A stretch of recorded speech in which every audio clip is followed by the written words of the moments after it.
இந்த தேங்காயை உடைக்கிறது, மாங்காயை உடைக்கிறது, 1008 தேங்காய், இதெல்லாம் யாரு கத்து கொடுத்தா, எங்கேருந்து வளர்ந்ததுன்னு தெரியல.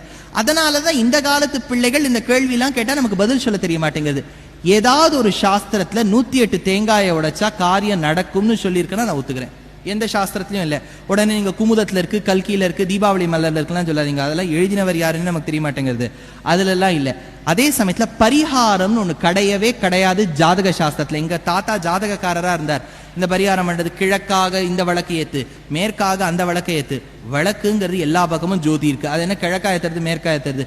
விளக்கு ஏற்ற வேண்டும், ஏனெனில் மங்களகரம். அதோடு நிறுத்திக்கணுமே ஒழிய இதுக்கு பரிகாரம் பண்ணு, அதுக்கு ஷேப்புல் பிளவுஸ் பீஸ் அவருக்கு வாங்கிட்டா அவர் என்ன பிளவுஸ் பீஸை வச்சு அவர் பண்ணுவார்? முதல்ல அவர் தைச்சுக்கணும். அதுக்கு நீங்க டெய்லர் பேரையும் எழுதி கொடுத்துருங்க அவருக்கு.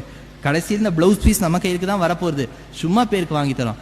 அதனால இந்த விஷயங்கள் எல்லாம் கொஞ்சம் நம்ம மூட நம்பிக்கை விட்டுட்டோம்னு வச்சுக்கோ, பக்தி வளரும். பக்திங்கிறது இதெல்லாம் கடந்து இருக்கு. அவர்கிட்ட நம்ம எதுவுமே எதிர்பார்க்காததுதான் பக்தி. இப்ப பெருமாள் கிட்ட போறோம்னு வச்சுக்கோங்க, என்ன கேட்கணும்? உன்கிட்ட ஒன்னும் கேட்க கூடாதுங்கிற வரத்தை எனக்கு கொடுன்னு தான் கேட்கணுமே ஒழிய உள்ள போனோம்னா இத்த பண்ணு அத்த பண்ணு. அவருக்கு தெரியாதா? ஒரு குழந்தை டயபெட்டிஸோட இருக்கு 2 வயசுல. அம்மாவுக்கு தெரியும் குழந்தைக்கு சுகர் கொடுத்தா அதுக்கு கெடுதல்னு. 3வது நபர் வரார். ஏன் குழந்தை மைசூர் பாக்கு அழறது, கொடுக்க வேண்டியது தானே? உனக்கு என் குழந்தைய விட என்னை விட ஜாஸ்தி தெரியுமா? அம்மா கேட்பளா? நமக்கு என்ன வேணுங்கிறது பெருமாளுக்கு தெரியும்.